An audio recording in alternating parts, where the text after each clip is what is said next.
Shalom mes frères et sœurs, j'aimerais nous parler aujourd'hui de l'histoire de Lazare. Lazare qui était l'ami de Jésus. Jésus ayant appris la nouvelle que son ami était malade, mais au lieu de se mettre en route, Jésus demeura encore 2 jours de plus.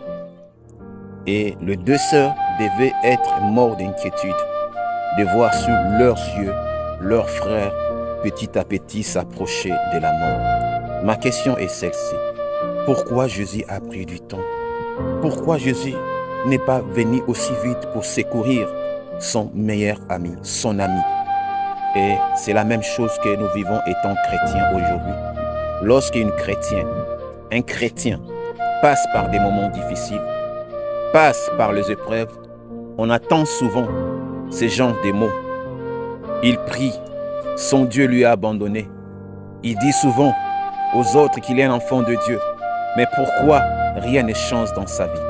Bien-aimé, la volonté de Dieu d'accomplir quelque chose dans ta vie ne dépend ni de temps fixé par les hommes, ne dépend ni des situations que tu vis, mais cela dépend de l'accomplissement de temps que Dieu a prévu pour ta vie. J'aimerais dire à une personne, même si aujourd'hui tu es malade, même si aujourd'hui les gens disent de toi c'est fini, bien-aimé, des fois, il faut laisser la mort arriver dans notre vie parce que la gloire de la résurrection est plus forte que la gloire de la guérison.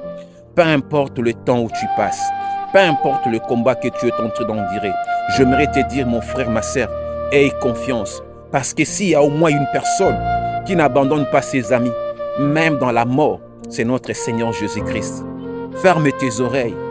N'écoute pas ce que le monde dit. Il y a un temps que Dieu a fixé. Peu importe les événements qui arrivent dans ta vie, nous savons que ce Dieu-là, il s'élèvera les derniers. Comme Job a dit, j'ai attendu parler de toi, mais maintenant mes yeux t'ont vu. Vois la gloire de Dieu, vis la gloire de Dieu. Peu importe les situations que tu traverses dans ta vie, je sais que ton Rédempteur est vivant et il s'élèvera les derniers. Bonne soirée à tous. Bye bye, que le Seigneur Dieu vous bénisse.